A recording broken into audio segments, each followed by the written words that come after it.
Dice Tower, episode 620. 7-player games.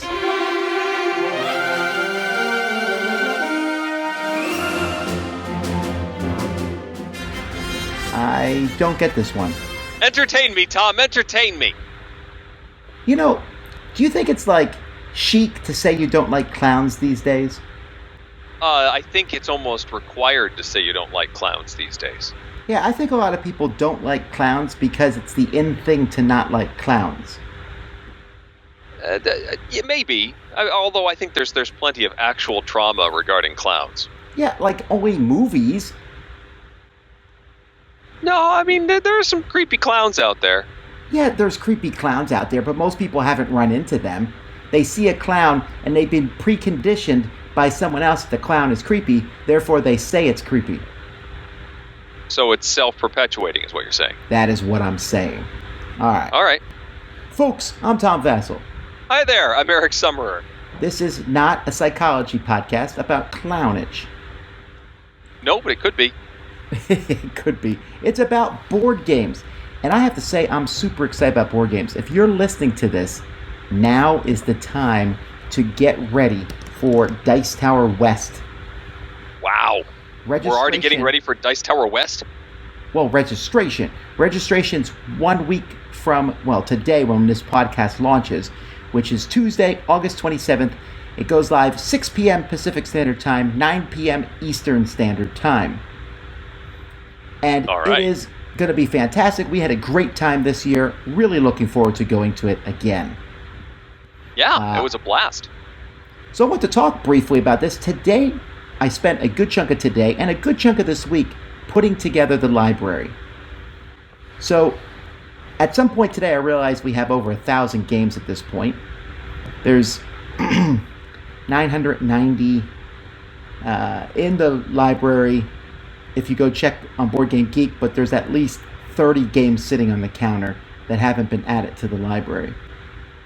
So when a library comes in, a game comes in for the library, we take it, we open it up, blah, blah, blah. Or if it's a review copy, same thing. Most of our review copies go in the library at this point. We then check it. I usually replace most of the bags with containers. I like those little plastic containers rather than bags. I upgrade pieces if I can. If it's a roll and write, we laminate games. There's so much lamination being done with those. Those really good markers that Suzanne recommended? Yep. I got like 40. Nice. Which is not cheap, by the way. No, I've heard they're not. I haven't gone searching for them myself, but they're not inexpensive markers. Sure, but we got them for our library, so when you come, you can play with these. You have the markers and everything. I just today put together Pitch Car. I'm very excited about Pitch Car. It's going to be really cool. Seeing that together, I was cutting these foam pieces you can put on the track. I'm so pumped. I have the coolest pitch car set I've ever had. 4 loops, which can be used as curves and banks. I'm telling you, Eric, it's going to blow your mind when you see it. That sounds awesome. I agree. So there's that. There's all kinds of games. We went through our library of games that have not yet been reviewed. So that's like another 100 games that are going in the library. And then we got these metal shelves, finally. You'll be glad to hear this. Really? So at the retreat, we're going to be putting these games on these metal shelves, and then they will stay there. Whoa! That sounds great. I know. And then we can cover them up so that they all transport together like that? Yeah, do you know the cover for these shelves costs more than the shelf itself? Really? Interesting. Yeah, it's just like the insert for a board game copies. It costs more than the board game itself. That's how it works. But so here's what we're doing though. We have to sort these out. They're all in boxes right now. We have to move them and put them on shelves. So we're going to be doing that the day before Dice Tower Retreat. Quick mention, Dice Tower Retreat, sponsored by Restoration Games, is happening in like 2 weeks, I think, or a little bit more than 2 weeks. Something like that. Yeah. Eric's going to be there. I will. I'm excited about that. I'm excited about putting together all these shelves. Yeah, so speaking of that, you're coming in a day early. I am, yes. And that is the day we're putting together all these shelves and putting together the library. Okay. So here's the deal, though. right now there is a great debate. Now, the great debate, it's not a debate because it's already finished. I make the call here. Yeah. I know I'm in the minority here, but hear me out. So we're putting this library together, and it's not going to be in alphabetical order. Okay. Well, there's a lot of... It hasn't been in alphabetical order ever. For the last retreat, for Dice Tower Cruise, it was not in alphabetical order. We just took the games and put them on the shelves. We just threw them... The hunt was part of the fun. And you know what? I want to keep that together. So I've compromised a little. Each game is going to go on a specific shelf. I'm going to have them marked. This goes on shelf 1, this goes on shelf 2, etc. You'll be able to, once you're done with the game, you know what shelf it goes back on. That's going to help putting them away way easier. Oh yeah, okay. But I'm putting them together so that they look nice. This really bothers me when I go see alphabetical board game collections and they just look sloppy because all the A games, they don't fit together. And if there's a series of games like the GIF series or, you know, they should be next to each other. They look nice. And so I'm going to do that. And I can fit them on the shelves nicer. And this has been a great long debate between me and Jason especially. Uh-huh. But I've won the debate because it's my library. So that's what's going to happen. Okay. But I'm excited about it because I don't want people... I mean, I want people to go look for a specific game maybe. Oh, I want to play the new Abomination game from Plaid Hat Games. Great. Look it up here in our directory. Abomination's on shelf 14. Great, go to shelf 14. It's not there because someone's already playing it. Or it's there, I can play it. But I also want people just to go through the shelves and find great games. Okay. And so I'm excited about that. I know that it's not going to be everyone's cup of tea, but I think in the long run, I don't care. So, no, but I think in the long run, I want people to discover new games. Everyone is like hunting this cult of the future. What's this new game? I mean, do you know how many Twitter feeds I've seen that say something like somebody going to Essen? I'm like, are you kidding me? That is 2.5 months away. Yeah, but people are excited. I get that people are excited, but people are talking about these Essen games now. Oh, what's coming out, Essen? Like, hundreds of games were just released at Gen Con. Hundreds of games have been released before that. And there's also a backlog of 10 to 15,000 games that you haven't played. It's true. Yes. So, I want people to play games that exist. I want them to see Puerto Rico and say, let's try that out. Or Bora Bora. So, I don't know. And yes, Roy, I'm looking at it. Folks, we're trying something new today. I don't know if we're going to keep this up, but we're streaming our recording of this on Facebook. I just figured I'd do that. Every once in a while, someone might make a Facebook comment that might make the stream, but it might not. If you're wondering when we'll do this, normally it's going to be every other Thursday night. So if you're on Facebook, on the Dice Tower group, which you should join, by the way, because it's fantastic, you will be able to see it there. And by the way, Tom didn't tell me we were doing this until tonight, so... Well, it's not that... I kind of decided this last minute, and yesterday, we actually postponed this because I had a tooth pulled yesterday and was in no mood to do the podcast. Mostly I just kept falling asleep. Ah, well, yes, that would have been bad, as I was in the middle of discussing something, and Tom, hello? It's one of my wisdom teeth, so I'm not as smart now. Oh. Eric, I'm old. I know I'm old because a few years ago I got LASIK surgery. I was nearsighted, and I couldn't see far away without glasses. They fixed it. It's fantastic. Yep. And then yesterday I was trying to read this book, and I noticed that it was a little blurry, but when I held it farther away, I could see it better. Oh no, yeah, that's something that happens. It is. And they told me when I got LASIK that this was going to happen, that they can fix the nearsightedness, but that farsightedness, or that comes with aging, is just going to happen. They said, you might see it in a few years. They were right. I need to get reading glasses. Yeah, I'm right on the edge. I've been told the same thing, that I will soon need reading glasses as well. And it's not a terrible thing, right? I mean, it's not like I can't see stuff that's really close to my face. It's just that... yeah, it's just not as crisp as it used to be. Yeah. I can adjust my my glasses slightly, and there we go. Alrighty, so that's anyway my story of putting together the library. I'm really excited about these shelves. It's gonna be a hectic day the day before the Dice Tower retreat, although not too bad because I got a whole team coming in, and in a week we have an exciting announcement to make in that regard, adding more to the Dice Tower team. Oh. So I'm excited about that. We'll have a lot of people there helping out, but when it comes to deciding where the game's going to shelf, that's my baby. I tell you, my favorite job in the world is being a board game reviewer. But my second favorite job in the world would be being a board game librarian. I really like it. It's the one thing I won't delegate. I'm the one choosing the games to go in the library. I'm the one deciding if we get 2 copies of the game. I'm the one who says, I'm hunting down publishers and getting them to send a game, and if a game's out of print like Bora Bora, I don't like Bora Bora, but I know it should be in the library. So I'm hunting down a copy of Bora Bora and putting it in the library. Okay. Just exciting.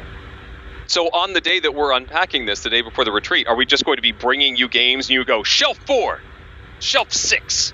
No, actually, let's put that on 8. I have an actual system for doing this because this is not my first rodeo. You take the games out of boxes and you put them on tables. And then I just start looking at the games and then imagine in my head where they go, and I just start putting them on shelves. Okay. Board game curator, says Bob, who's watching, and that is exactly it. That is an amazing job, and I will like it. Well, but once the library's done, it's kind of it. But I still get to kind of choose what goes in, and starting in probably in about 1 year, in 2020, we're going to start choosing which games go out because no one's playing them. So. Okay. Alrighty, well, let's get to talking about games. We'll start with you, Eric. Tell me about something hot and new, or something old. I don't care. Well, I've got one that's upcoming. This is the new Plaid Hat game Aftermath. This is the upcoming storybook adventure game from Jerry Hawthorne. And if you enjoyed Mice and Mystics and the world of a small animal working through a land of humans, you're going to love this game, because that's essentially what this is. All of the humans. Out yet, is it? It's not. This, I think, comes end of September. But I got a chance to play about half of the first adventure with Jerry Hawthorne at Gen Con. I have not yet played this with my kids. So this is more of an early impression sort of thing. But I did get a chance to get the mechanisms down. Aftermath, all of the humans have disappeared. There's just this event that causes all the humans to go away. And all that are left are the small creatures living in this city. And you are one of these creatures. In fact, you are providers for a colony. And you are going off on missions to try and get stuff. In fact, the first mission is go to a vending machine and get out some onion doodles from this vending machine and bring it back to the colony for your food. There is a map. It's like this big map grid. So you may need for a mission to go to grid space B4, and you have to go from the colony, which is on A1, through several pages in order to get to what your mission objective is. And that's the sections of the storybook. You need to run through here and run through there and move to this and then do the objective on this page, because that's your mission. Much like the other adventure book games, this has... you get a certain number of actions on a turn. You're battling bad guys. It uses a similar action track, initiative track for the bad guys. It is very similar to Stuffed Fables and Comanauts, but this uses a card-based action system. You're not pulling dice from a bag anymore. You're playing cards. Eric, yes. I would argue that Comanauts and Stuffed Fables are very different games. They have a similar engine, though. They are very different games. This one is closer to Stuffed Fables, at least in tone. I like Stuffed Fables better. This is very much like Mice and Mystics in, I think, age range and style. But it is a different setting. It's not the medieval swords and sorcery setting. This is a post-apocalyptic, for lack of a better word, human city world that you are moving around as a rodent. And you're playing cards to do your actions on a turn. So you can actually save some cards to use on a future turn if you think it's going to be useful for some other purpose. There's actually super cards. If you do a really heroic thing, your really strong card can go in the deck, which makes your action stronger for the entire team. There's also this persistent world. Both in Comanauts and in Stuffed Fables, everything sort of resets at the end of an adventure. There is a little bit of story in Comanauts, but not nearly to this extent. There is this colony that has population and morale and food and all of these resources that you are building up over the course of several missions. And ultimately, you're going to win the campaign by completing individual objectives. Your character might say, you need to do this, this, and this to win.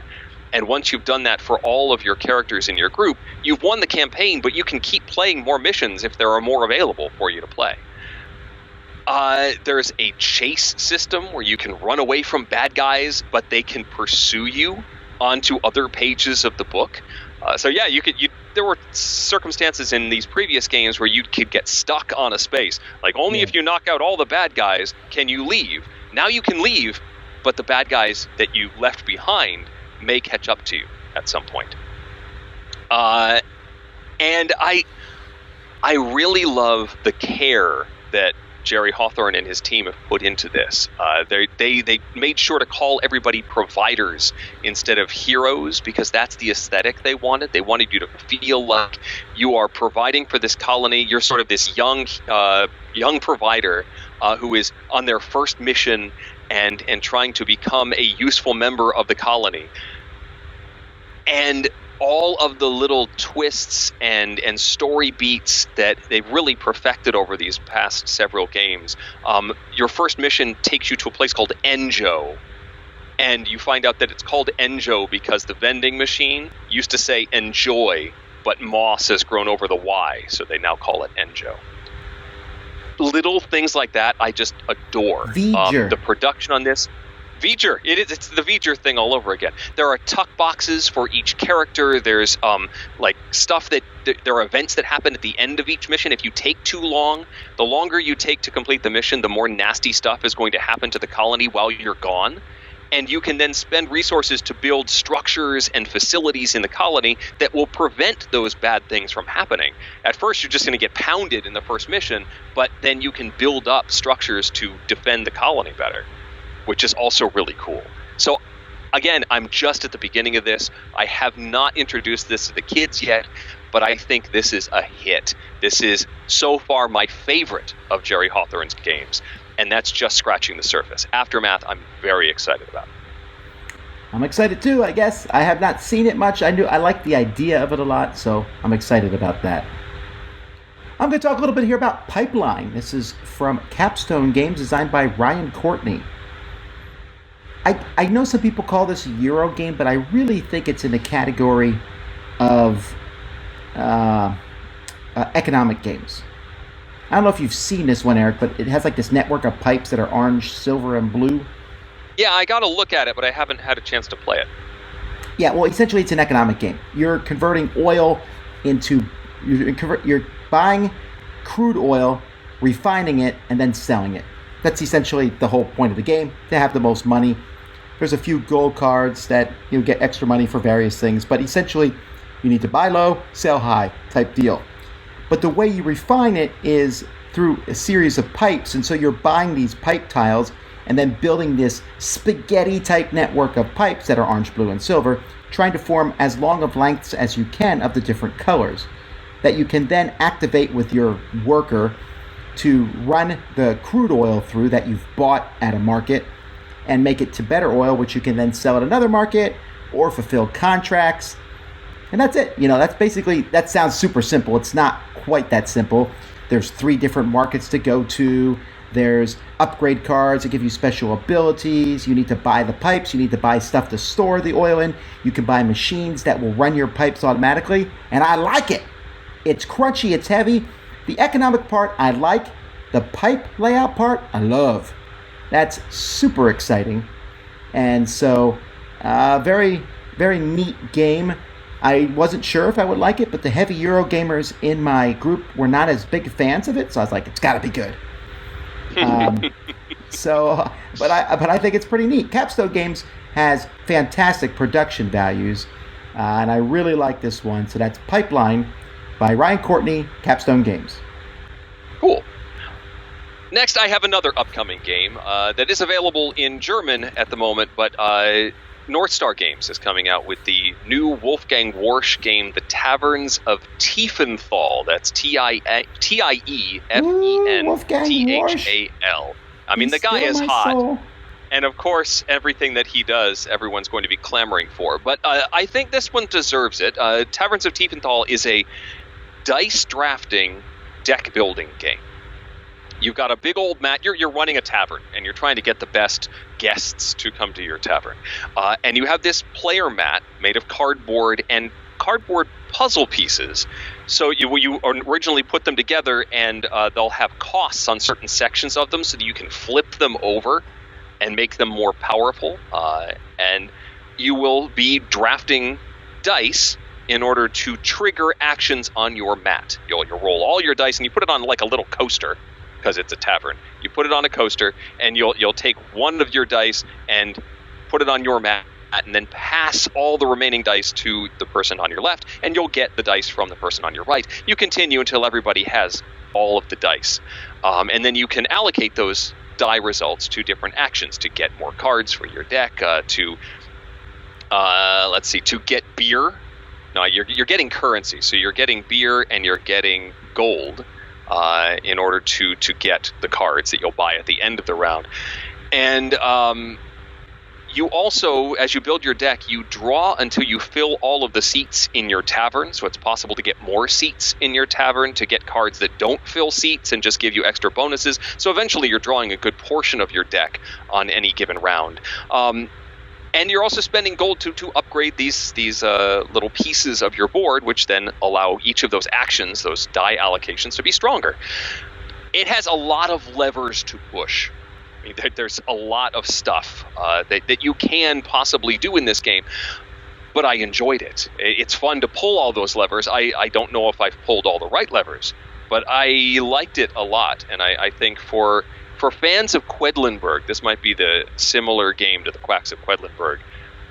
It has some of those same ideas with using different mechanisms and stuff. So it's similar weight to Quacks of Quedlinburg, and I think this one's going to be another big hit when it releases, I believe, end of this year, or at least some point near the end of the year from North Star Games. The Taverns of Tiefenthal. I enjoyed it. It's going to be super fun to spell that thing, though. Good grief. Oh, yeah. All right. The next game I'm going to talk about is Mystery House, Adventures in a Box. I don't know if you've seen this one. I don't think so. All right, so this is crazy. This is from Cranial Creations, and it's essentially in the escape room genre. But it is a game where the box is the game board. It actually comes in a sleeve, and I'm normally opposed to sleeves for games because they're about as good as, well, book jackets. But anyhow, this one here, once you take it off, the box is a grid, and you can slide one piece onto the other piece, and you're going to drop in these tiles. You buy the game comes with these two small packs inside it that they're like small boxes, the same size as maybe a Time Story scenario. And in each one, there's a whole pile of tiles that are numbered and lettered to match the grid, and you drop them in, and you're dropping walls into this house. So when it's done, you can pick the whole thing up and rotate it and look on the sides of the box at the walls of this house and maybe through a window and see farther into the house. Interesting. Then you turn on the app, because it's a game that uses the app just like the unlock scenarios do. And you might say something to the effect of, oh, look, here there's a axe leaning up against the wall. So you go to that spot. It might be F1. So you press F1 on the app, and it will give you a whole list of items. And if you see axe there, you hit axe, and it might say, you found the axe. Take item card 6. And item card 6 is the axe. Great. Yeah, but there might be, fox there, and I might hit fox, and it's like, there's no fox, and you lose 15 seconds, because you only have an hour, supposedly, to beat the game. At least if you want to, be considered a winner. So you can't just willy-nilly go to a spot and hit every, there's like 20 things that show up. You can't hit them all. Right, okay. But then later on, I might go to another wall, and there's like a wood-covered window, and I might say, I'll use the axe on that wood. So on the thing I type, not type, but click on my backpack, and it will show the axe, and then I say use the axe, and then it will smash that wooden thing, and I might pull that wall out, and now I can see farther into the house. and eventually you'll find something to win, and it is super awesome. I was very impressed by this. Now, there is some caveats. The app has been translated from Italian, and there was a couple times that was noticeable, and I hope they clean that up a little bit. The help system is also not always the best, and there was a few times we got stuck in one of the missions, although I eventually figured it out. The other mission, I nailed it, even though I thought the easier mission was harder than the harder mission, but that always happens with these escape room things. I really think it's a neat idea. Now, if you have eyesight issues, it tells you use your flashlights to look inside the box. What it recommends that you do is to stack a game or two on your table and put the box on top of that. And then you can kind of just rotate it around so everyone can kind of peer into it from different directions. Right. But you will find that there are times where you pick the box up and like, down at the end of that hallway, I think I see that ghost, or whatever it might be. The two scenarios inside, one is a slight horror thing, not real horror, but kind of like a ghost is telling you to go in the house and find what happened to them. And the other one's a fantasy one where a kid has been kidnapped by a minotaur or something and you need to go find him. Okay. They both take about an hour. The one took us like an hour and 20 minutes. The other one we beat in about an hour and a minute. Well, maybe shorter, I don't remember, just because you remember if you press the wrong thing, it will be incorrect. And sometimes you find a digit code, 4-digit code, sometimes you find a 3-digit code, sometimes you find a word you need to type in. But it's a neat concept. I don't know how long it will hold water, right? And I don't know how many of these packs they'll print. 2 of them come with the game itself, so it's better than Time Stories in that regard, because Time Stories only came with one module, but it was also like a 3-hour module. Yeah. So we'll see how much these little modules cost, but I really like the idea of it a lot. And so I think it's coming out at Essen, so it's kind of an exciting thing. I'll be doing a video review on it later this week. But that is Mystery House Adventures in a Box. That sounds really cool. I guess I'm interested in cost and size and portability. Well, the size is the size of a Ticket to Ride box. That's not bad. No, it's not. Ooh. All right, let me finish up with a game you actually can purchase right now. It's called Dragoon. It's a game from Lay Waste Games, and the designers are Jake Given and Zach Given. This is a game that my son spotted at a friendly local gaming store. We happened to be in a store in New Haven a few weeks ago, and he saw this setup. They had a display copy out, and the aesthetic of this game is really solid. It's about dragons, and you've got these sort of like angular sculpted pieces that represent the dragons and their caves, and the board is a fabric board. You just sort of lay it out and you can roll it up and fold it and do whatever. In fact, the whole game fits into a bag if you want to carry it around like that. And so he's like, can we get this? I want to get this game. So I was trying to encourage gaming, and so I let him get it. And we then played it like 2 or 3 times in a row. So he had a blast with this game. In Dragoon, the board is made up of a grid, it's a 6x6 grid. And there are black coordinates and red coordinates matching up to 2 dice that you will roll at the beginning of a turn several times based on the number of players, which bring out villages. And these villages can start out as small little villages, and if the same location gets hit again, then it flips over. It becomes a city that's worth more. And what you are then doing is flying around as your dragon, claiming these villages, which will earn you income every round. Mm-hmm. Or you can destroy the villages, which earn you instant income, but won't continue to earn you income every round. You are attacking the villages that your opponents have claimed and taking that from them. You are also attacking the other dragons. You can steal from their cave. You can have combat and drive them away from wherever they are on the board. You're also drawing cards, which give you special powers and actions and stuff. It's an action point allocation game. You have 3 actions in a turn, and movement costs 1, and claiming villages costs 1. Just simply drawing a card is going to cost you 2. And once you've spent your 3 actions, there's this income round where you sort of roll a die and see what your income is. If your dragon is on a village, then you're definitely getting paid by that village because you're intimidating them. But if you are away from it, then you may or may not get income from that village. And this continues until somebody has 50 gold. And once one player has 50 gold, They've won the game.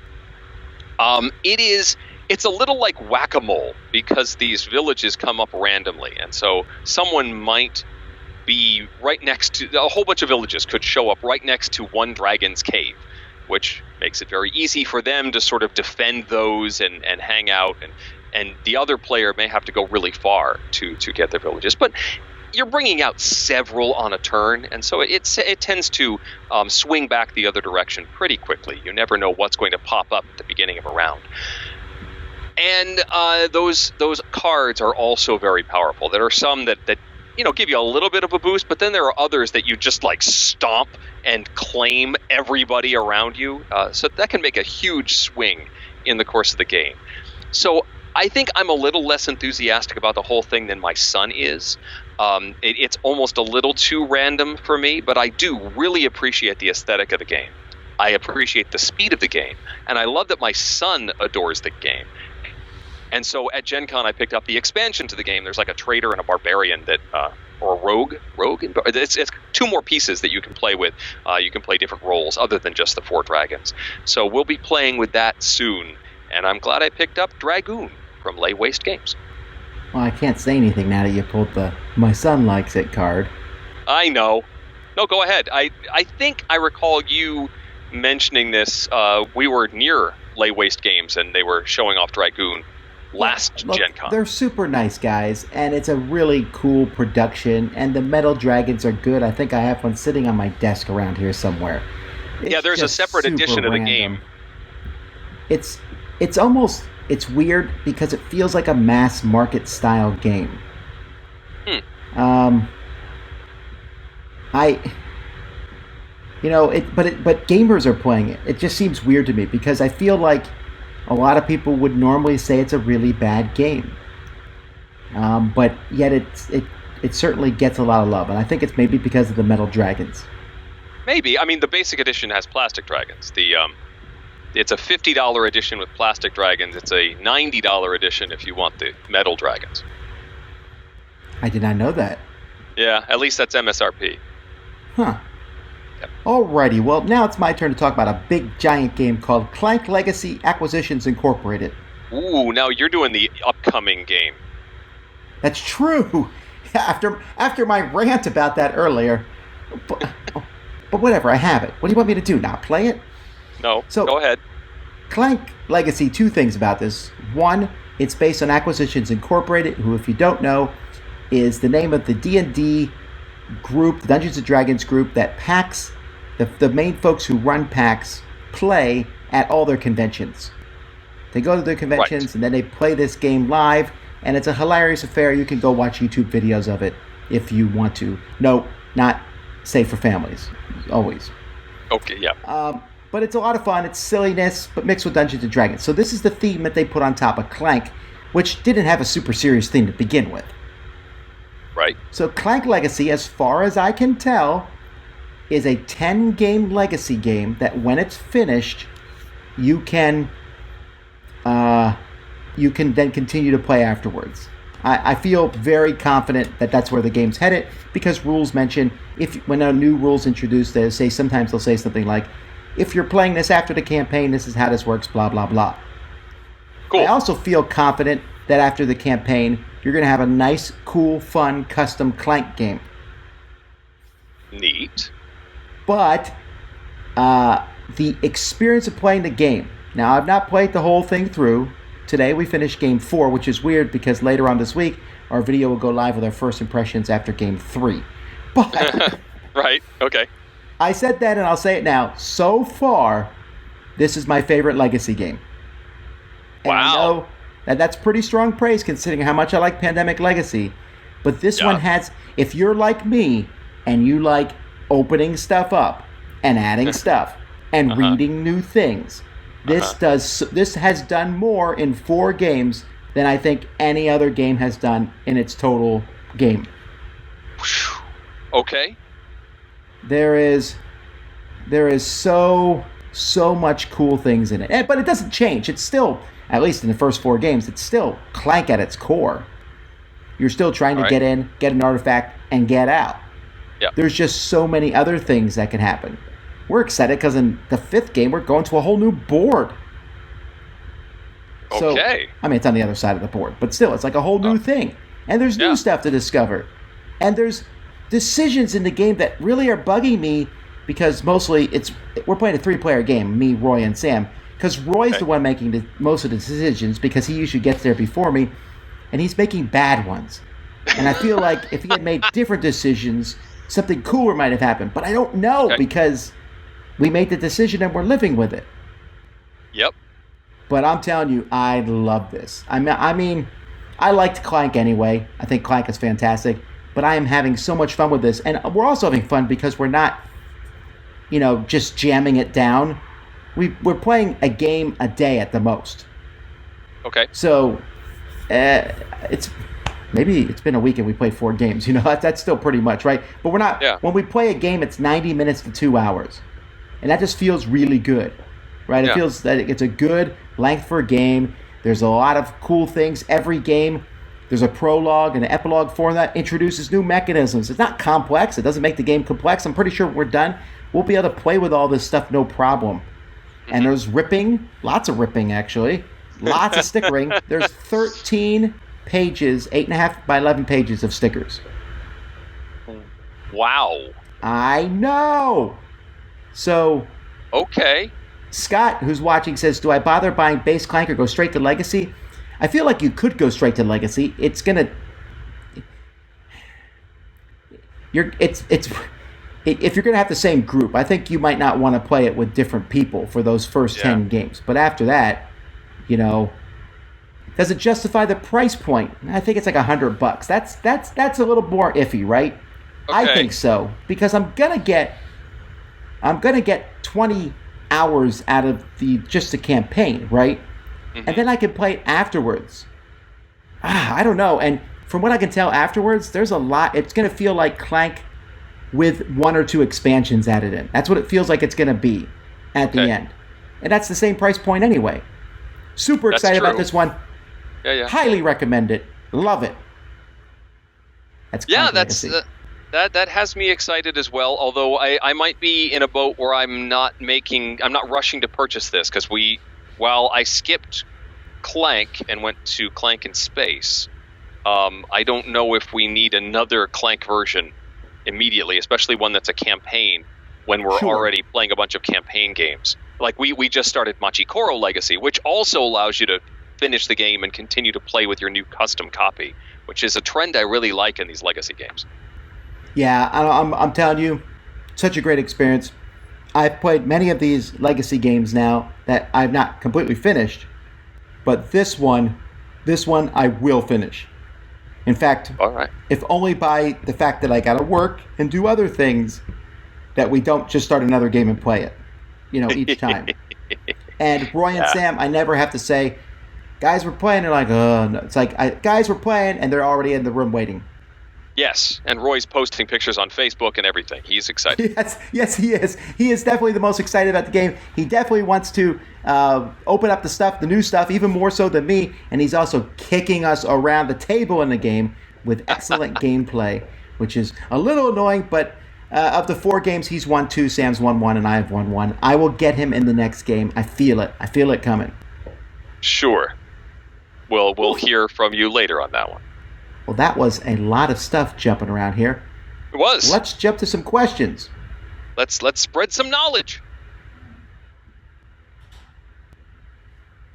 And if you've not seen this before, folks, at this point we save. So we do this for a few reasons. One, in case part of the show goes haywire, we've only lost a third of the show. So we save after the games, and then we save after questions, and then we save after the top 10. 3 times. Or if there's we pretty much save between, I save between every segment. Although for me, saving is the press of a button. For Eric, it's a little bit more complex. Well, I have to I have to make a folder and everything. Because this is the same machine that I use for all my book recording, and, I have to navigate the whole file structure. I'll answer some questions from people. Can you play base Clank and Clank Legacy like in Pandemic Legacy? Well, I think No, at the beginning, no. At the beginning, it's almost like Base Clank, but not quite. You have to play it to see. And my first impressions will show you some of that. When it's over, I think you have to play whatever you have done at that point in time. So it's not going to be quite Base Clank, but I think it still won't be as complex. It will be maybe the same complexity as Clank in Space. This person said, I thought the right-hand side of the screen was a cage with a mouse in it. Sometimes it feels that way. Oh, wow. Well, that's Ellen. Ellen said that, Eric. Well, thanks, Ellen. Back in the cage. Get in there! By the way, someone said this is antifreeze. It's not. It's Mio. What? Just in high quantities? Well, if I'm going to drink water, I just put it in a gallon jug. I try to drink a lot of water every day. I was like putting true. Is that like an in entire Mio container, though? Like, how many drops is that? Well, it's squirts, right? I don't do drops. Right. I don't know. Like 8 for the thing? I don't know. I like these Jelly Belly ones. They're 5 calories, but that's not too bad. Okay. But I have all different kinds. I don't usually get to see Tom when we record this either, vitamins. so... It's definitely making me... This is new. But, Eric, it's definitely making me, like, nod more and do stuff because I know people are watching, so I have to pretend I'm listening to you. I am listening. It's just that sometimes I might be staring at the ceiling.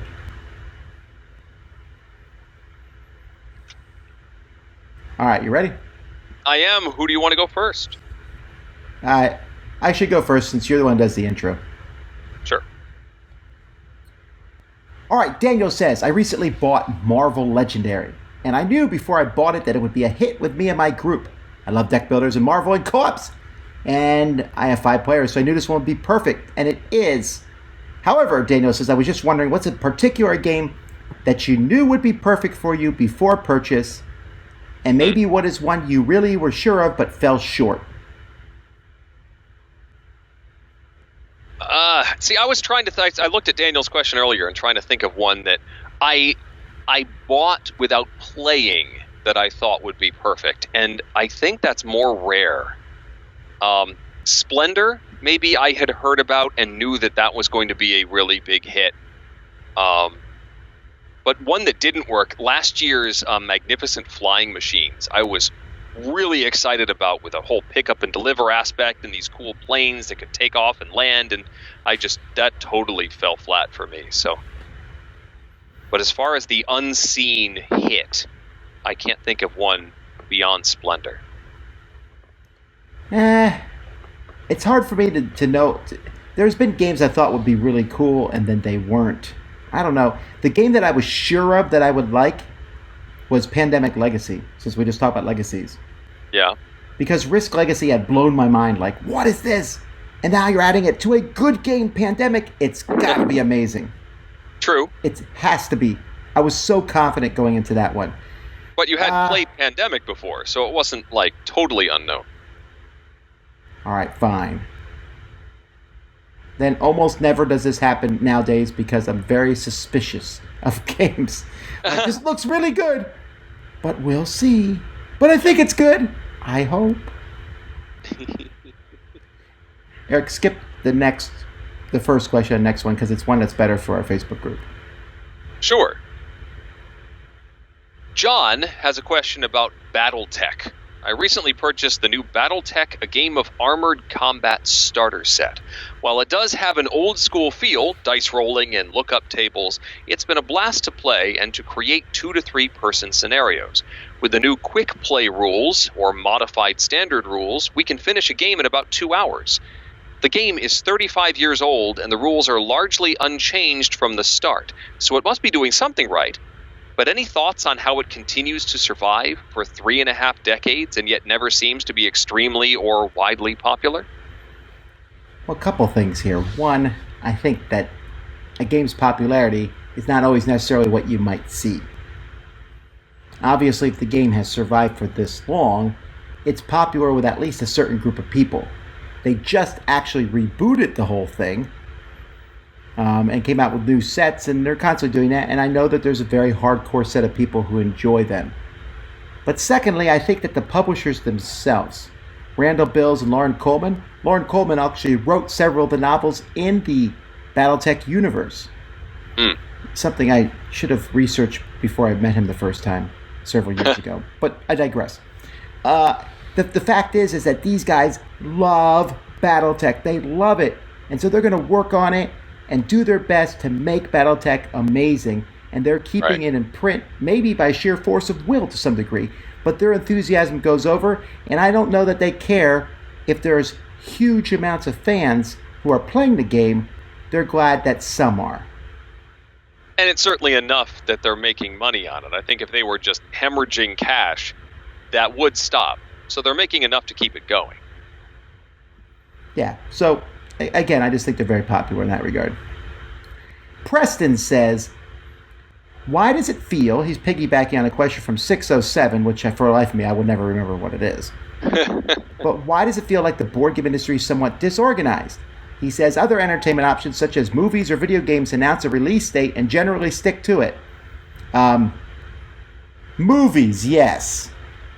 Video games? Yeah, video games slide. A little. Like AAA titles will usually make pre-order release dates pretty regularly. Board game release dates seem to be nebulous, and the distribution can lead to delays to various stores. Is it due to the cost of production or something else? Will the consolidation of game publishing companies help bring order to the industry? It's disorganized because there's a gazillion publishers, and very few of them are big, giant professional publishers. Most of them are run by one person. I think it's because we live in an internet age now. Before, you just would go to your local store and be like, what? There's new games. Now, you're like, where is Tapestry? Right. It's not out yet. So, and yes. honestly, having worked with companies as publishing things, you would not believe the humongous amount of problems that can jump into that. Yeah. I mean, and any number of things can delay the run of a game. And that's why a lot of companies won't even release a release date until it's on the boat and heading over. And it's reasonably certain to get here within a certain window of time. Because, if the printing samples come out wrong, if there's something wrong with the printing files, if there's a color issue, there's any number of things that can go wrong that requires you to go back to that step and redo it and iterate. And even when the game is fully designed and it's been play tested and put together, the manufacturing process is significant. The thing that I think always tends to throw delivery off is customs. So many of these games are printed overseas and they make it over on time, but sometimes those containers get through customs immediately, and sometimes they get held up for who knows how long. And that can significantly, especially if you're around one of the major conventions, that can make the difference between making Gen Con or missing it.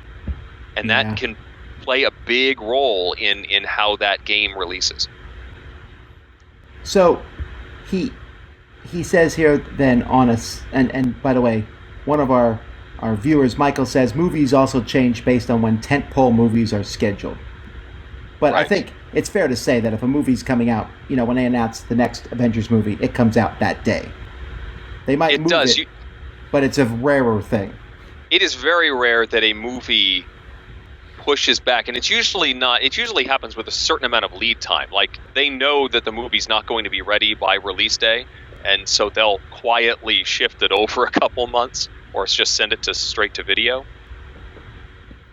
He also says, on a side note, with the high velocity of games being released, does the industry run the risk of an Atari ET issue of collapse? And the answer to that is a simply flat out no. It doesn't. Not the entire industry. I think it could happen with a publisher. Sure, you might see some publishers or conventions run into trouble, but not the whole industry. Then he also says, Oh, like the ET issue is talking about, that particular game that just produced a ton of copies of that game that ended up being terrible because it was rushed, I believe, in order to make the release date of the movie. And then they're stuck with all of these useless copies of this game, and it sort of collapsed under its own weight. Sure. Then he says, for another piggyback on the same episode question, how do you feel about those Kickstarter add-ons that are exclusive or will never be released outside? Does that add undue pressure to the consumer to buy more upfront, sight unseen? Yes. Sure. That's the whole That's purpose what they're of them doing yeah, it. it's a pressure tactic. It's just how it does. Someone else asked, do you think U.S. gamers would pay a premium to get them printed in the U.S.? If the U.S. printers ever print it the same quality as the Chinese and German printers, maybe. But if I know anything about U.S. gamers is they want the cheapest games for the cheapest prices. It's true. I mean, some companies have been printing in the U.S. and I have to think we're getting closer. But I'm still not totally clear on what all of the issues are in getting the same quality from U.S. manufacturers as opposed to Chinese or German. I don't know if it's raw materials or labor expertise, but it seems like we should be narrowing the gap more than we are. All right. Well, what does Richie ask?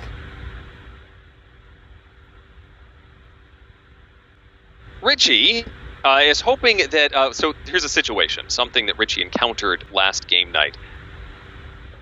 They were playing an unlock escape room with a couple, a wife and a husband. In this timed situation, those two took over the game, taking the decks and not really giving anyone a chance to play. They moved quickly through the cards before we could even really try. They took over the game. I felt as if I had no agency. And last night I had a similar situation with a family of 3. They basically ran the D&D game. The husband or wife would suggest something, or the kid and the rest of the family would agree, and that's what we did. This feels like alpha player syndrome, but with a pack of people. Call it alpha pack syndrome. I'm one of those people who considers alpha player syndrome a player problem, not a game problem. Historically, I simply avoid playing with alpha players to avoid the problem altogether, but it's much harder to avoid a pack of people.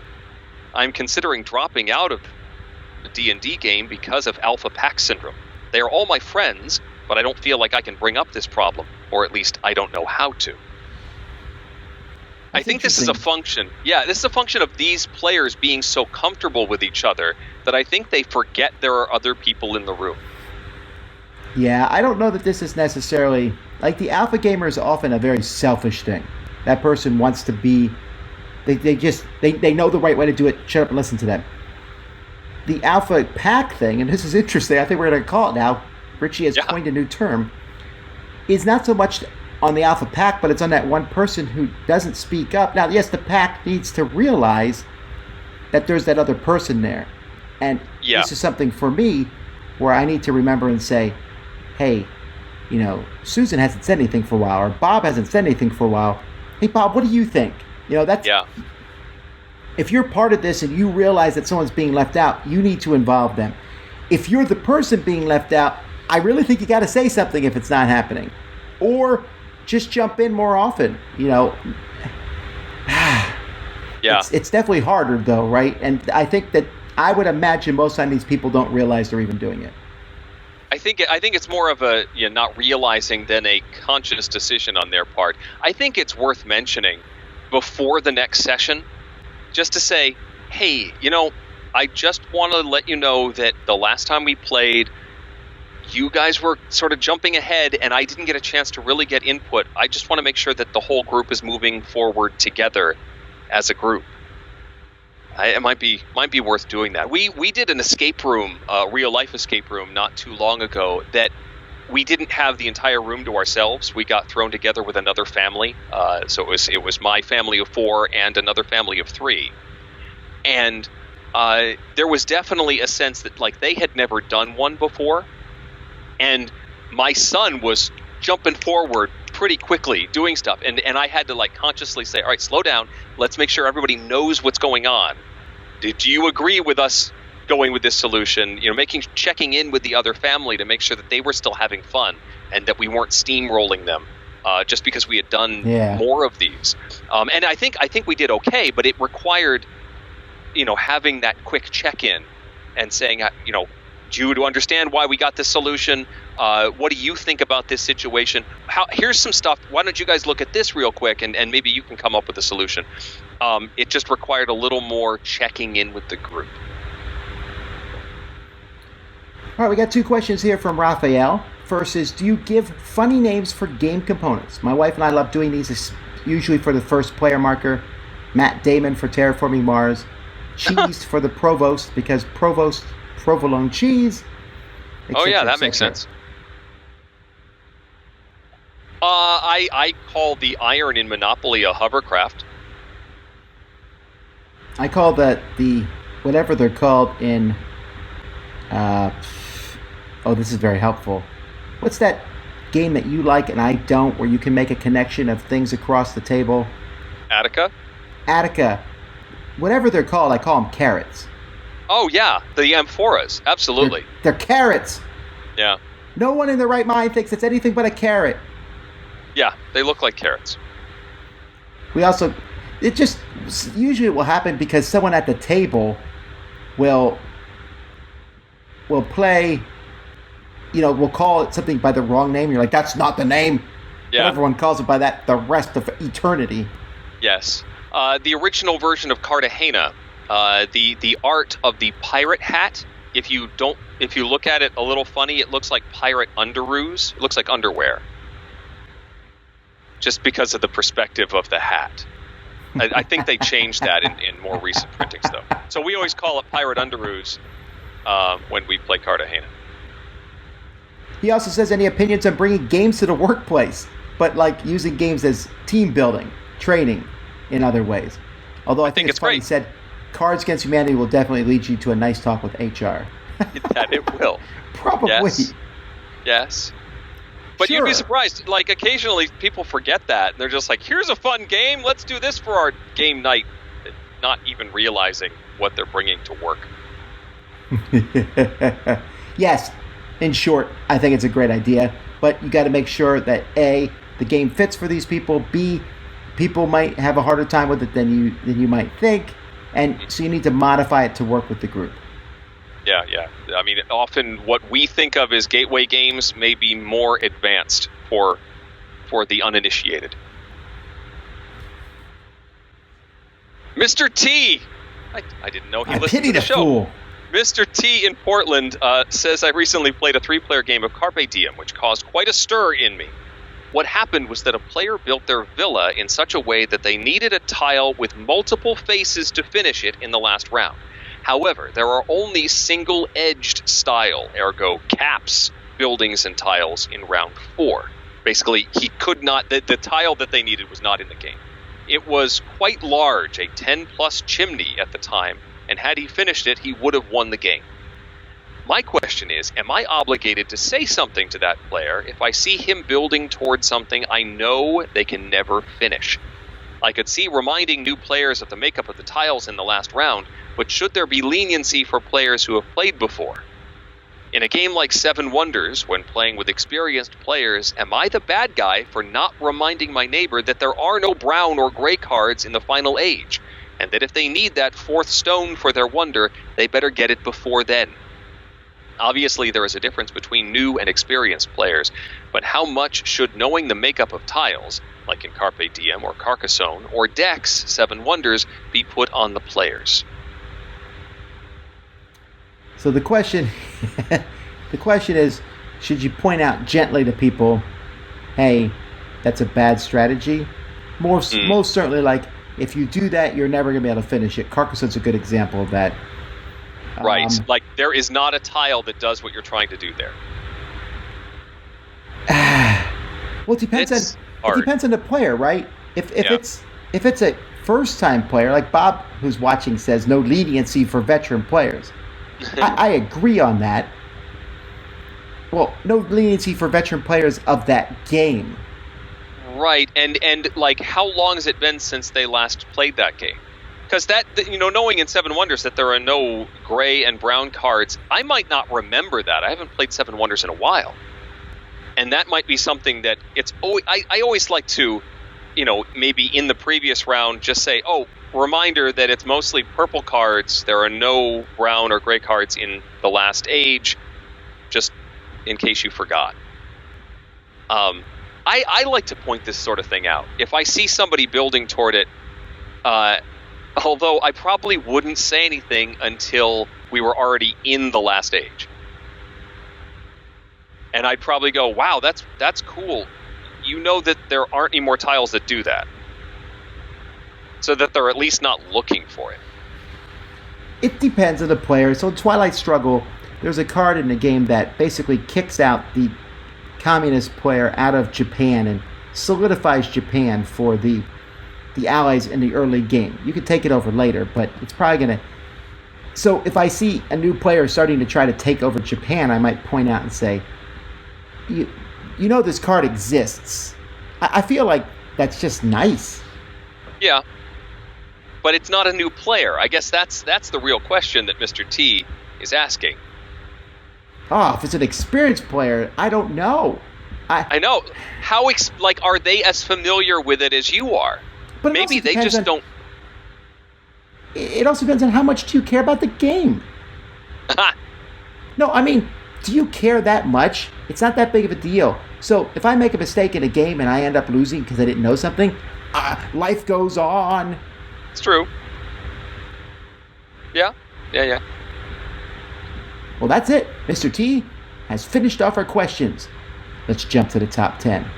Top 10. Alrighty, while we switch here between this, if you're watching, if you make a comment, your name, and I put it up here in the display for people to see it, it won't show your name unless you allow that at the top. You have to grant Ecamm Live permission to see your name. So, for example, Ellen Kirby hasn't done that. But if she did, it would show her name when she typed her comments. So, there's that.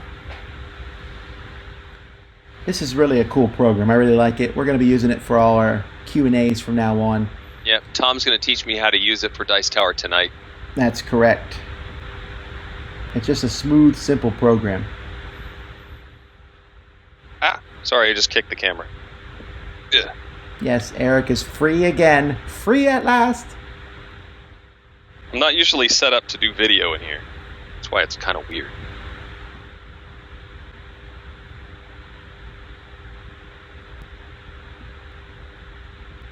It would be cool to get the webcam in here facing me, but that requires going through the door.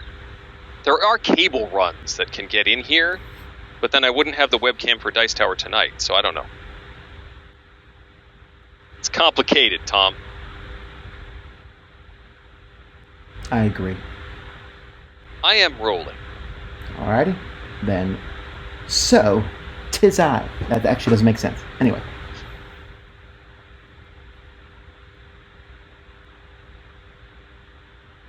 Alright, folks. Today we're talking about our top 10 games for 7 players. Now, in the past, we've done this list twice, actually.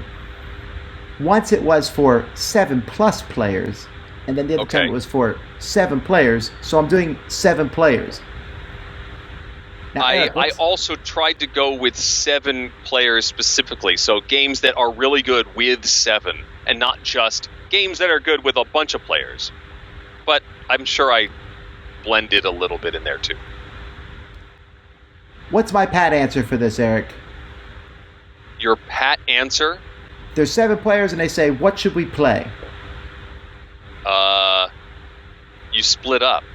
That's right. Find a 4-player and a 3-player game.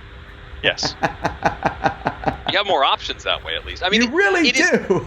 It is difficult, and I also tried, there are some party-style games on my list, but I tried not to use too many of those either, just because almost any party game is going to play in that higher player range, play 7 players or so. But again, I was looking for something that is good specifically with 7, and offers some sort of depth and enjoyment at that player number. Now, here's what boggles my mind. We have 1 crossover on this list. And it's the obvious one, too. That's true, but I thought we would have more than that. I did as well. And I can see a good case being made for a few on Eric's list, and I'll explain why I didn't put them on my list. And Eric also has some pretty... He has a few games on his list that I'll never play with 7, and there's 1 game on his list that I'll just never play again in my whole life. Well, I agree with that, and there's a reason why it's number 10. Well, let's jump to it. Number 10 I think is only good at 7 players, and that's diplomacy. The thing is, this game raises my blood pressure to the point that I don't think I will ever play it again. But on a list of games for 7 Why is players, it on the list? because this is the sweet spot. This is the only spot for diplomacy. I have to respect diplomacy for being a 7-player game that is engaging and is like the pinnacle of negotiation games. I hate it, but it's on my list anyway. Diplomacy. My number 10. Right. All right. So I put mine in order of how much I want to play these with 7 players.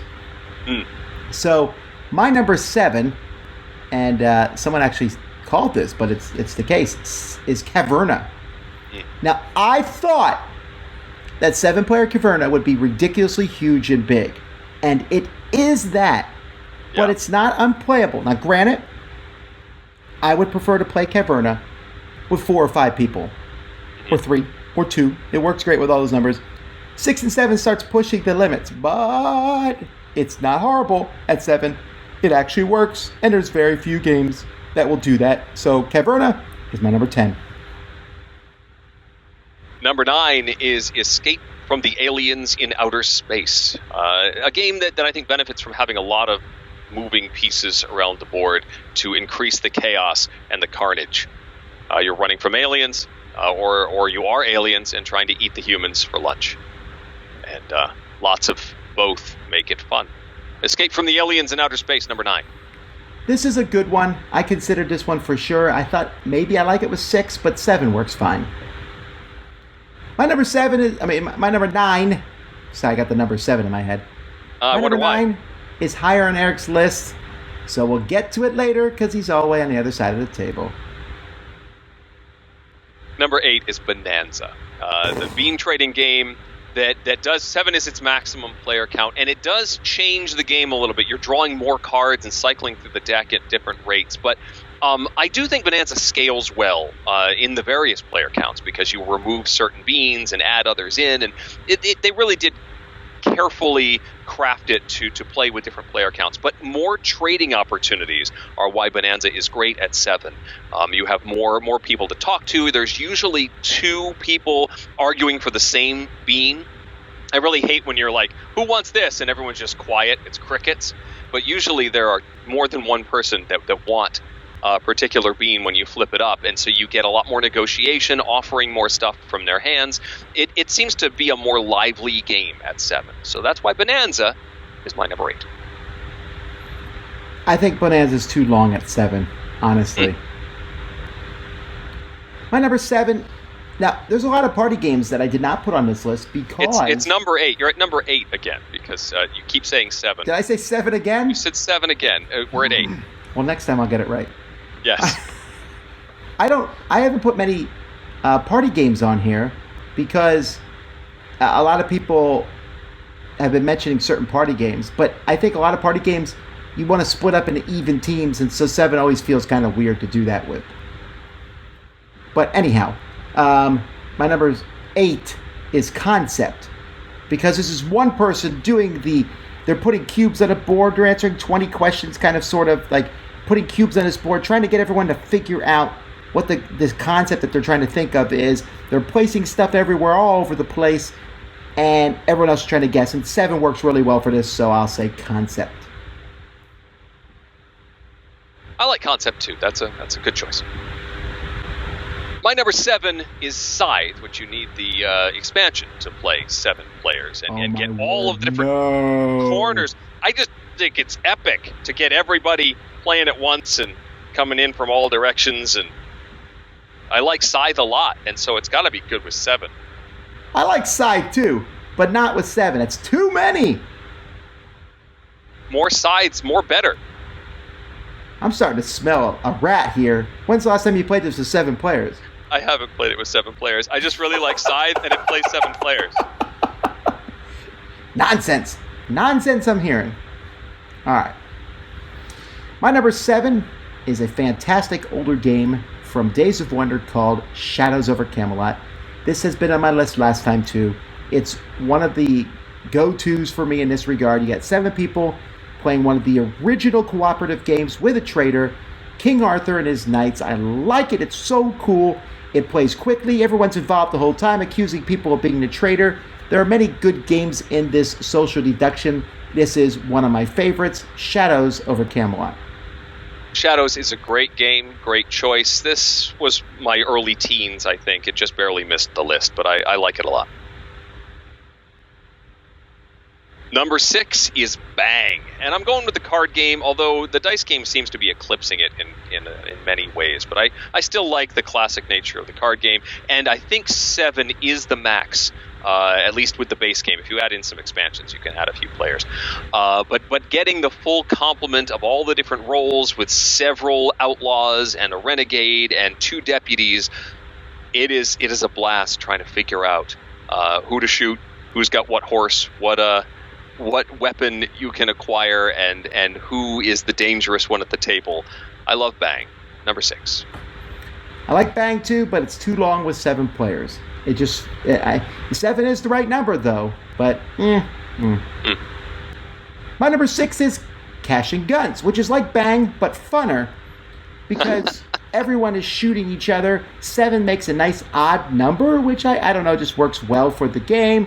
And it's entertaining. You're after a loot that you got from a bank or whatever. You're splitting it up between everybody else. And you're shooting at each other, but sometimes your guns are loaded with blanks because you're bluffing. Such a fun, entertaining time.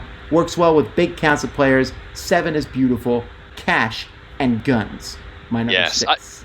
I was surprised to see this as a possibility because my first edition copy maxes out at 6. And so that the new edition, the second edition, goes up to 8. The only edition, in case you're wondering, the first edition no longer is sold. Eric, it's just not with the times. That's true. I have not replaced mine yet. But it is an excellent choice. Having more players is always good, and I like it. My number 5, Pitch Car. Tom was talking about at the very top of the show. This one having more cars on the board is always good because you have to avoid them, and you can have more changing of leads and jockeying and knocking each other around. And it's also a speedy game, one that you can get into a cadence and, blue goes, orange goes, red goes. Let's do it. Pitch Car, number 5. I did not put Pitch Car on my list because I would prefer to play Pitch Car with 28. Okay. Well, when we do our top 10 games for 28 players. It's not going to be a lot different from our top 10 game for 27 players. That's true. I mean, it's a very subtle difference. But I'd be like, I'm going to go with Pitch Car and Wits and Wagers. Okay, let's do it again. Pitch Car. I really love Pitch Car. I have enough cars now. I can go up to 48 players. It's amazing. Wow. Okay, sorry. I'm getting off topic. My number 5, Cosmic Encounter. Because unlike Eric's favorite game, fits this list like a charm. Cosmic Encounter has actually been growing on me with 7 players. I still think the sweetest spot for it is 6, but 7 works really well. I just played a game of this at the UK Games Expo with 7, and it was marvelous even though I lost and I felt like I was going to win. Cosmic Encounter, a game that's older than Eric and I, which also needs reading glasses to see, is still holding its weight. It's a lot of fun. Highly recommend it for 7 players. I agree. It belongs on this list. I considered it as well, and then I remembered I don't like it that much. So, yeah. You're getting snarkier the longer you've been on this podcast, is all I'm saying. You used to be nicer. It's true. I'm salty. That's old age, too. Number 4 is Mysterium. This is the max count for Mysterium, where you have 1 ghost and there are 6 people trying to solve the puzzle. There's a lot more misunderstanding when you have this many players, but I like the challenge as playing the ghost for this in trying to come up with the cards that are going to match the items that you're trying to get and figure out. Not every player is in the same position in the deduction sequence as others. You might have some people trying to figure out locations and others doing weapons or whatever.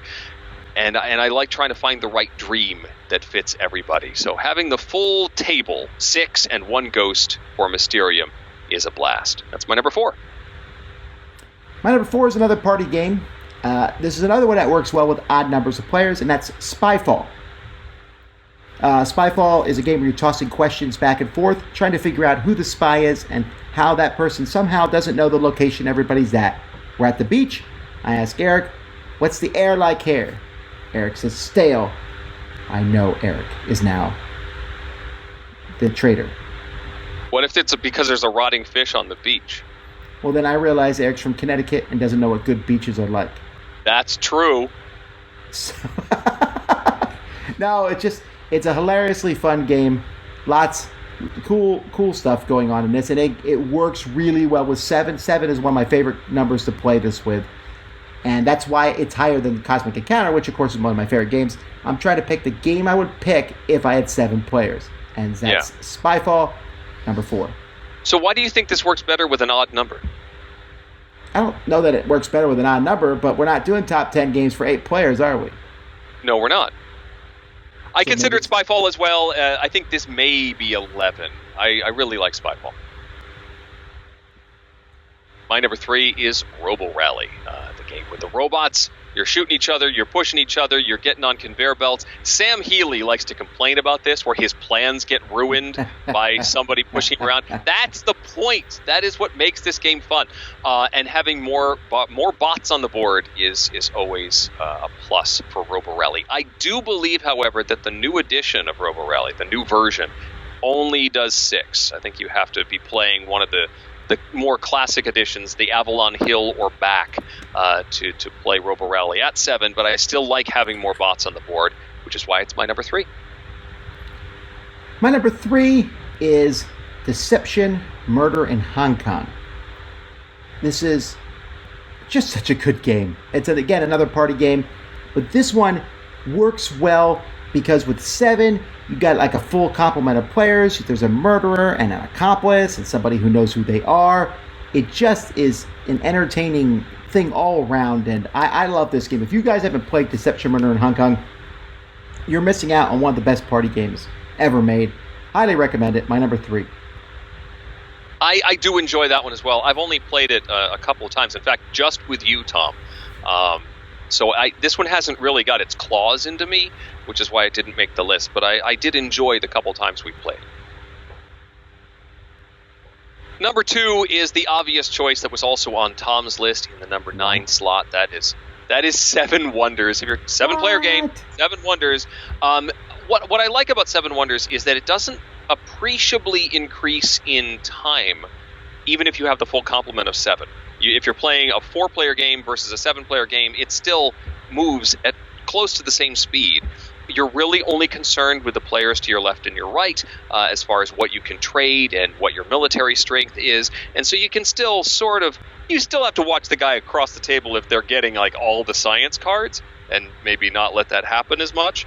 But it does play very well with that full table, and it feels more epic that way too.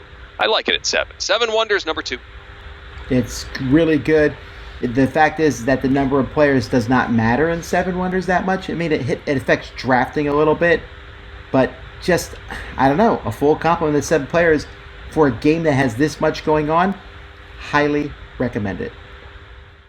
My number 2 is the game that I've never won, and that's Ink and Gold.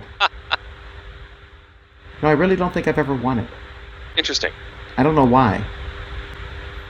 So, anyhow, Ink and Gold is a push your luck style game. You turn over a card. The amount of gold there is split between everyone evenly as possible. Then you can decide to run out or keep going in for more treasure, but there's a possibility that you will eventually die as you go through this dungeon. So good. So good. I've always died. Ink and Gold, amazing for 7 players. Did you know, Tom, that my copy of Ink and Gold was given to me by you? Why? You gave me the copy of Ink and Gold that I have on our first in-person meeting ever. We had like a stack of them from Fred Distribution, and you're like, "Do you have this?" I'm like, "No," and here you go. And we gave the rest away as prizes, but it was like the first game you ever gave me. Ah, Well, that's cool. Yeah. That sounds like it happened at TotalCon. It happened at Origins 2009. That's right. No, I do remember that. We had a stack of games 10 years ago at Origins, and I was like, games! We're giving away games! That was a good fun. time. And he gave one to me. Well, I'm glad you remember. It's very nice of you. Yes. Number 1, I think we play this so often in the large format, the party format, that it's easy to forget that Wits and Wagers is basically a 7-player game. And you can play it as teams, but I like having 7 entities, playing the full complement. If you play Wits and Wagers with fewer teams or players, it gets a little wonky. You have fewer spaces available on the board. If you have even numbers, you might end up with ties, and you're not always filling all the spaces on the board when you do the betting. I like having 7 teams or players. So if you're playing with individuals, 7-player game, Wits and Wagers, that is the way to play the game. And it's why it's my number 1, Wits and Wagers. Yeah, it's just that I don't know that I'll ever do that again. Yeah. It's now a game show for me. That's why I didn't make my list. But Eric chose well. My number 1 is a newer game for me, even though the first edition of this game, I was like, it's okay. Now I love it, and that's Camelot. Oh, Camelot, the new version from Plan B Games is so much fun for 7 players.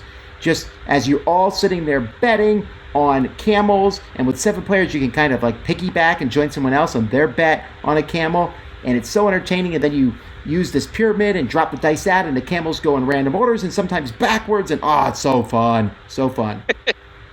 It really is. People are standing up screaming in this game. It's just an entertaining betting game, and I really like it. So they're screaming. Well, yes. I mean, I'm all for screaming. Well, anyhow, that is our top 10, the people's choice. So we have number 10, Telestrations. Number 9, Camelot. Yay! Telestrations, by the way, is a great one for 7 people. Yeah, I thought that would make your like list, even Eric. numbers for Telestrations. With odd numbers, there's like a weird skip. You have to start with drawing for. There's something weird about doing an odd number. I like even numbers for Telestrations. All right. Anyway, number 9 is Camelot. Number 8 is Sushi Go Party. Number 7, One Night Ultimate Werewolf. What an excellent choice. Oh, shut up. Okay. Now, come on now. If you have 7 people, you're getting close to werewolf territory. Yeah, I mean, there's still the much faster playtime. A huge game of werewolf can take a good amount of time. I'm covering you up. All right. Number 6, Mysterium. Number 5, Bang the Dice Game. Number 4, Deception, Murder in Hong Kong. Number 3, The Resistance. Number 2, Shadows over Camelot. And number 1, Seven Wonders. And it wasn't even close. I'm sure. Well, that is everyone else's favorite games for 7 players. There you have it. That's cool. I think this is one of those ones. This is one of those questions I get asked a lot. So I'm glad for that. Folks, We're really glad that you have joined us today. We're glad for the folks who are watching who joined our live broadcast of this. And we might do this again in the future. Like I said, check every other Thursday on our Facebook Dice Tower group, which, again, you should join because there's so many cool people there. I think we have 12,589 members as of me saying this. That's exciting. And they all love to talk about board games. Cool. We also have Facebook groups for our different conventions, Dice Tower West, Dice Tower East, Dice Tower Retreat, and Dice Tower Cruise. And you should come on all of them. Or maybe just one of them, Start small. We actually do, Eric, have a few people who've gone on everything. You mean every single event? Well, Eric Summerer has. Well, I've been to each thing once. Well, anyhow, that's what's going on there. So we're looking forward to that. We're going to end the show now. Until next time, I'm Tom Vassell. I'm Eric Summerer. Dice Tower West retreats in a week. And until next time, you've been listening to the Dice Tower. Dice Tower West isn't in a week. Registration for Dice Tower West is in Let me rephrase it. Let me say it again. Okay. Dice Tower Retreat registration, 1 week. And you've been listening to the Dice Tower. So did anybody in the People's Choice try and be super snarky and say a 4-player game and a 3-player game? That's not really an option. No, because you got to pick an actual game, and I wish someone had done that, because that does sound like one of those answers for my game shows that I do, and it's also the correct answer. And now that you said that, I wish I had put that for my number 1 choice. Because you could do that and just drive the website crew nuts trying to put it on. Rob would be so unhappy with me there. He's like, what are you doing to me, Tom? I can't display that. Well, what do you do? Oh, and by the way, I saw you change your number 3. He had concept on twice, folks. This is the behind the scenes stuff. No, I know. was sitting This there. is the stuff you learn behind the scenes. I saw him typing. Well, here's what happened. Someone said Deception Murder in Hong Kong, and I was like, that's on my list. Why am I not seeing it here? Did I take it off? I don't remember taking it off. And then I got down. I was like, wait, concept again? Oh, that's what happened. I typed concept twice. I don't know why. I have the written answers here somewhere. I'm sure you do. I believe you. Really, I do. Yeah, blah. Alrighty, to our video audience now. Thanks so much for watching. We're going to shut this down because Eric and I need to now test this out so he can do it for Dice Tower tonight next Wednesday. You'll hear this podcast edited with music very, very soon and on Tuesday. But while you're waiting for that, go listen to Mandy and Suzanne. And we'll see you guys later. Enjoy the Facebook group. Talk to y'all. Bye! Thanks so much for watching another Dice Tower video. If you enjoy our videos, subscribe to the channel for more fun, comprehensive board game coverage. Also, consider joining us at one of our events. Come to Dice Tower Retreat, a small, intimate gathering where gaming is king. Join us for Dice Tower Cruise, the largest board game cruise. Attend Dice Tower West in Las Vegas for gaming fun on the West Coast, or Dice Tower East in Orlando in sunny Florida. Dice Tower Conventions, the friendliest gaming conventions on Earth. I'm Eric Summerer, and you've been watching The Dice Tower.